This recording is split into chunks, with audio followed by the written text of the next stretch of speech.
ఇప్పించండి అయ్యా నీళ్ళు ఇప్పించండి అయ్యా నీళ్ళు ఉంటే ఇప్పించండి అయ్యా అయ్యా పచ్చి నీళ్ళు ఇప్పించండి అయ్యా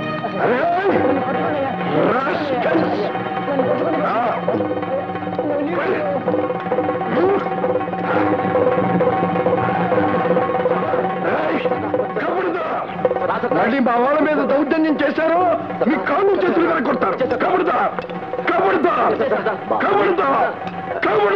బాబు ఎందుకయ్యా అంత ఆవేశం మనం ఆవేశపడే కొద్దీ వాళ్ళు రెచ్చిపోతుంటారు ఆవేశం స్వతంత్రాన్ని తీసుకురాలేదు ఈ ముసలి కథలు చెప్పకండి దేశాన్ని స్థితికి తెచ్చిన వాళ్ళు ఎవరు మీలాంటి వాళ్ళు ఓర్పు ఓర్పు శాంతి శాంతి అంటూ వాళ్ళు ఏం చేసిన పడున్నారు దెబ్బకు దెబ్బ నెత్తురుకు నెత్తురు ప్రాణానికి ప్రాణం అదే విప్లవం అప్పుడే స్వాతంత్రం పిచ్చివాడ విప్లవం తాత్కాలికం అహింస శాశ్వతం మీరు ఈ దేశాన్ని ఏలిన మహారాజులు కనుక విజయరాఘవరాజు గారు కనుక మిమ్మల్ని ఏ పని చేయకుండా సోమరిపోతలా కూర్చొనిచ్చారు మీరు రాడు కొట్టండి అప్పుడు తెలుస్తుంది హింస అహింస తీరుబడిగా కూర్చుని కబుర్లు ఎన్నైనా చెప్పచ్చు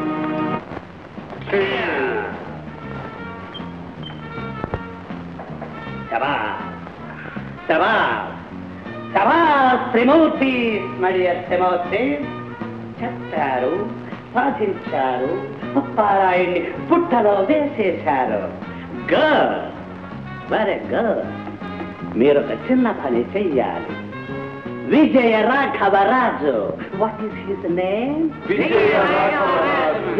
ఆ విజయ రాఘవరాజు అండమాన్ జైల్లో ఉన్నాడు వాడి దగ్గర నిధి బొక్కసం ట్రెజర్ ఉంది వాడు చావనైనా తెస్తానంటున్నాడు గాని ఆ నిధి ఎక్కడుందో నాకు చెప్పడం లేదు మీరు ముగ్గురు వాడి పక్కన గుంట నక్కల్లా చేరి ఆ నిధి ఎక్కడుందో మాకు తెలియజేస్తే ముగ్గురికి 3 lakhs 3 లక్షలు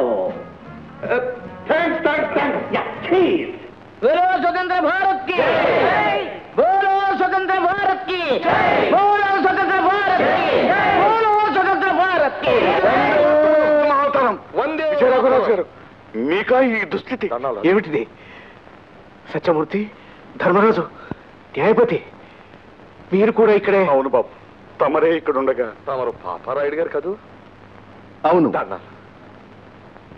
నమస్కారం పాపారాయుడు గారు మన దేశంలో కొత్త విషయాలు ఏమిటి నేడో రేపో మనకి స్వతంత్రం వచ్చేస్తుందండి స్వతంత్ర భారత్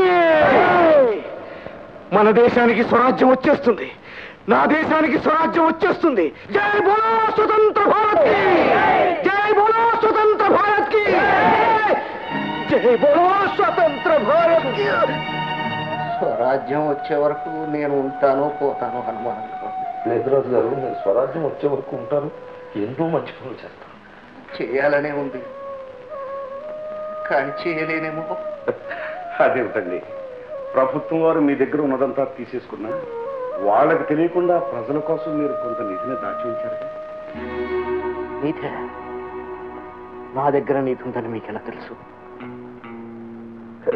మీ గురించి తెల్లవాళ్ళకి తెలియదేమో గాని మీ నిధుల గురించి కానీ మీ గుప్త నిధుల గురించి కానీ మీ దానాల గురించి కానీ గుప్త దానాల గురించి కానీ మాలాంటి వాళ్ళకు కూడా తెలియకుండా ఉంటుందా ప్రజలు అనుకునేది వాళ్ళని గురించి మీరు కొంత నిధిని దాచి ఉంచారని స్వరాజ్యం రాగానే అది వాళ్ళకి పంచి పెడతారని అక్షరాల నిజమయ్యా అలా చేయాలని ఉంది కానీ చేయగలను లేదు ఆ నీతి ఎక్కడుందో మీకు చెప్తాను ఒకవేళ నేను కానిపోతే స్వరాజ్యం రాగానే ఆ నీతిని బయటికి తీసి ఈ ఉద్యమంలో ప్రాణాలు పోగొట్టుకున్న వాళ్ళ కుటుంబాలకు సహాయం చేయండి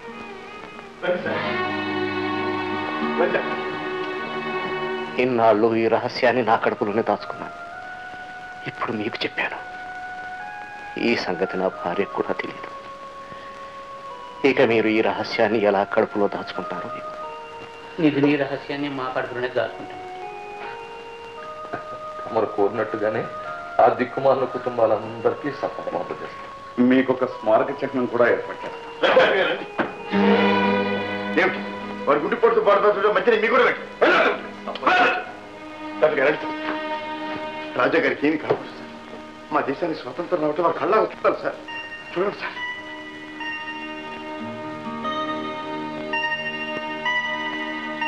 ఇది కేవలం ఆయన తిండి తినకపోవడం కారణంగా వచ్చిన జబ్బు మందులు ఇస్తాను వాడండి అలాగే సార్ గురు మనం వచ్చిన పని అయిపోయింది నిధి రహస్యం తెలిసిపోయింది.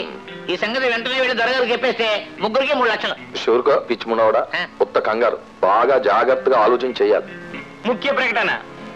ఆగస్టు 14వ తేదీ రాత్రితో బ్రిటిష్ పరిపాలన ముగుస్తుంది. ఆగస్టు 15వ తేదీ నుండి స్వాతంత్ర భారత పరిపాలన ప్రారంభమవుతుంది. బోలో స్వతంత్ర భారత్ కి! బోలో స్వతంత్ర భారత్ కి! బోలో స్వతంత్ర భారత్ కి! బోలో స్వతంత్ర భారత్ కి! భారత్ కి! స్వతంత్ర భారత్ కి! ఈ నిధి రహస్యం మనకి ఏ దొరగారికి చెప్పక్కర్లేదు. అవును, ఏ దొరగారికి చెప్పక్కర్లేదు. కానీ ఒకటి, రాజా మన దేశం వెళ్ళగానే ఆ నిధిని రాజకీయ ఖైదీలకు వినియోగిస్తాడు. బ్రతికుంటే కదా వినియోగిస్తాడు, లేకపోతే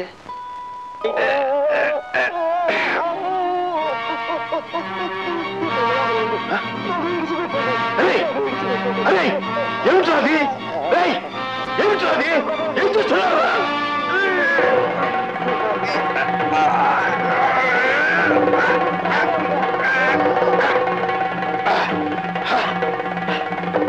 రాజాగారు, బాబా రాజాగారు హత్య చేశాడు. విజయరాఘరాజును చంపేశాడు. విజయరాఘరాజును చంపేశాడు. రాజాగారిని కాపాడటానికి నేను విడితే ఆయన్ని చంపటానికే ఊచలు వంచుకుని వచ్చానని ఆ హత్య నేరం నా మీద మోపారు. నేను కాదన్నాను. రాజాగారిని చంపి నేను పొందేది ఏమిటి అన్నాను. నా వాదన ఎవరి చెవిని పడలేదు. నా కేకలు ఎవరికీ వినిపించలేదు. దేశం కోసం నేను పడ్డ శ్రమంతా నా స్వార్థానికేనని, స్వాతంత్ర సమర సమయాన్ని ఆసరా చేసుకుని నిలువు దోపిడీలు చేశానని, దొంగతనం చేశానని, దేశద్రోహినని నా నుదుట ముద్ర వేసి నేను చెయ్యని నేరానికి నాకు యావజ్జీవ కారాగార శిక్ష విధింపజేశారు. బాబా, యావజ్జీవ కారాగార శిక్ష విధింపజేశారు. అందుకే నేను ఇక్కడికి రాలేకపోయాను. నా సీతను చూడలేకపోయాను. కానీ నా జీవితానికి మిగిలిన ఆశ ఒక్కటే. ఆనాడు మీకు చెబుతానన్న సత్యాన్ని చెప్పటం, అన్యాయం చేయనన్న నా సీతకు నేను న్యాయం చేయటం. బాబా, అంతే బాబా. నువ్వు న్యాయమే చేశావు, అన్యాయమే చేశావు. నువ్వు వెళ్ళిన తరువాత సీతకు మాత్రం అన్యాయమే జరిగింది. సీత గర్భవతి అయింది. నాకు ఇక్కడున్న వాళ్లకు తన ముఖం చూపించలేక ఇటు వెళ్ళిపోయింది. ఎటు వెళ్ళిందో, ఎక్కడకు వెళ్ళిందో, అసలు ప్రాణాలతో ఉందో లేదో కూడా తెలియదు. బాబా,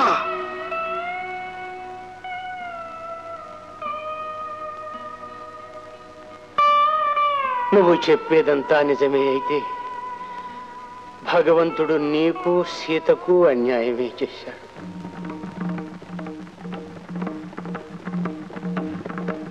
లేదు బాబా, అన్యాయం చేసింది భగవంతుడు కాదు.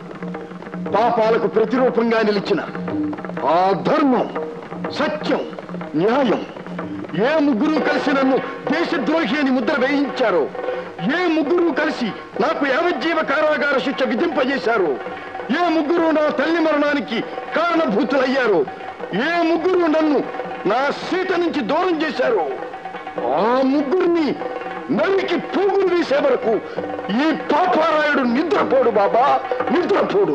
వద్దు బాబు, వద్దు. నీ ఆవేశం వాళ్ళంతానే చూడొచ్చు. నీ ఆవేశం నీ పగ తీర్చుకోవడానికి ఉపయోగపడొచ్చు. కానీ ఆవేశంతో నువ్వు చేసే పని నిన్ను మళ్ళీ హంతకుడిగా శాశ్వతమైన ముద్ర వేస్తుంది. సమాజ శ్రేయస్సు కోసం, సంఘ భవిష్యత్తు కోసం, ప్రజాక్షేమం కోసం వాళ్ళు చేసిన పాపాలు వాళ్ల నోటితోనే చెప్పించి వాళ్ల కళ్ళను వాళ్ల వేళ్లతోనే పొడుచుకునేటట్టు చూడాలి. స్వాతంత్ర సమరాన్ని స్వార్థానికి ఉపయోగించుకున్నది నేను కాదు వాళ్ళు అని నిరూపించడానికి నీ పోరాటాన్ని ప్రశాంతంగా సాగించు, శాంతి పథంలో సాగించు. చూడు బాబు, నా మీద నీకు ఏమాత్రం గౌరవం ఉన్నా నేను చెప్పినట్లుగా చెయ్యి.